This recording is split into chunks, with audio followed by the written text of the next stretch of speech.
Annoncé mercredi 22 mai dernier de façon coordonnée par l'Espagne, l'Irlande et la Norvège, la reconnaissance de l'État de Palestine par ces trois pays est effective depuis ce mardi 28 mai. Cette décision intervient en pleine guerre meurtrière dans la bande de Gaza, lancée par Israël en représailles à l'attaque du Hamas le 7 octobre. Réunis à Bruxelles, ces trois pays cherchent à relancer le processus de paix sur la base d'une solution à deux États.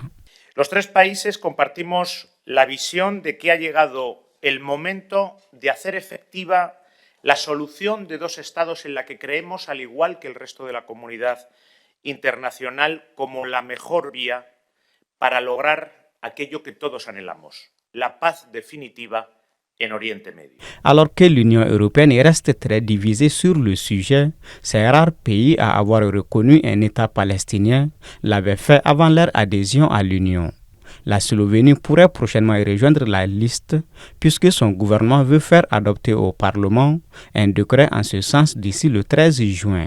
Depuis la création de l'État d'Israël en 1948, les différents mouvements politiques palestiniens ont fait de la création d'un État palestinien indépendant l'une de leurs principales revendications.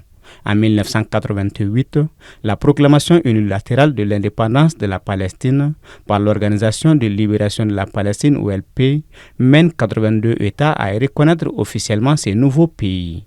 Parmi eux, une majorité de pays d'Afrique et du Moyen-Orient et une partie de ce qui était alors le bloc soviétique.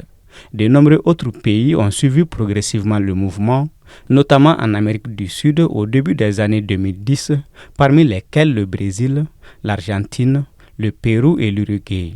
Dans le contexte de la guerre menée par Israël à Gaza, qui a fait plus de 35 000 morts selon le ministère de la Santé du Hamas, 7 pays ont reconnu l'État palestinien depuis le début de l'année 2024.